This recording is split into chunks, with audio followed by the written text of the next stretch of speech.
Taxi driver की कहानी। 1 साल पहले की बात है। जुलाई 2022 की रात स्नेहा एक एयर होस्टेस सिंगापुर से मुंबई की फ़्लाइट से वापस आ रही थी। उसकी फ़्लाइट 9:30 बजे लैंड होती है, लेकिन उस दिन मौसम ख़राब था और फ़्लाइट देर से लैंड हुई।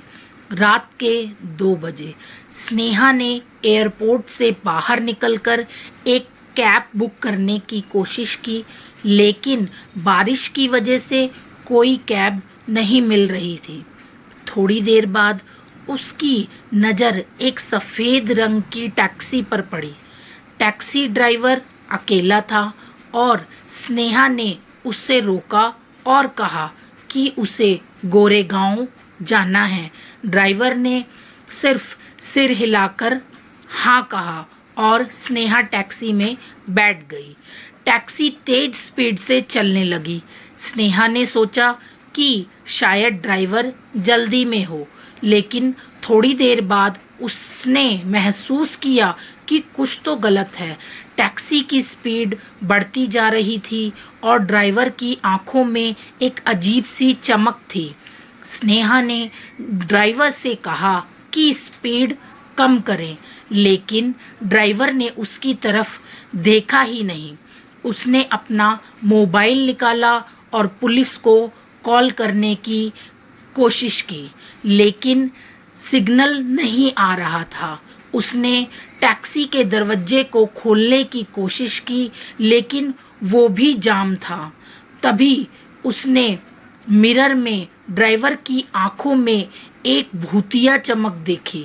उसकी आंखें लाल हो गई थी और उसके चेहरे पर एक भयानक मुस्कान थी। स्नेहा डर गई थी, लेकिन उसने हिम्मत करके ड्राइवर से कहा कि वो उसे घर छोड़ दे। ड्राइवर ने सिर्फ मुस्कुरा कर कहा, अभी तो हमारा सफ़र शुरू हुआ है। स्नेहा उसने हैरान होकर ड्राइवर से पूछा कि वो उसका नाम कैसे जानता है, लेकिन ड्राइवर ने सिर्फ मुस्कुराया। टैक्सी तेज स्पीड से चल रही थी और स्नेहा को लगा कि अब वो कभी घर नहीं पहुंचेगी, लेकिन तभी टैक्सी रुकी और स्नेहा ने देखा कि वो उसके घर के सामने थी। ड्राइवर ने मुस्कुराते हुए कहा, अपना ख्याल रखना स्नेहा, फिर मिलेंगे।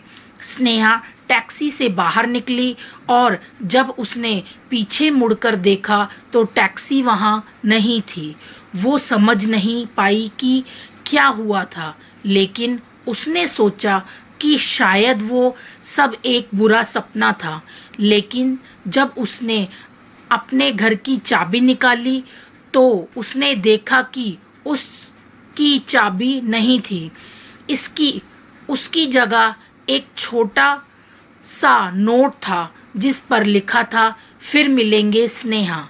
यह कहानी स्नेहा की थी, जो एक अजीब रात के बाद कभी वहीं नहीं रही।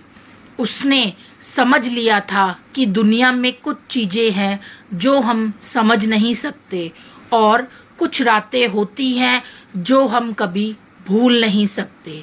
तो अगर आपको मेरी ये कहानी अच्छी लगी हो तो प्लीज़ मेरे चैनल को सब्सक्राइब कीजिए और वीडियो को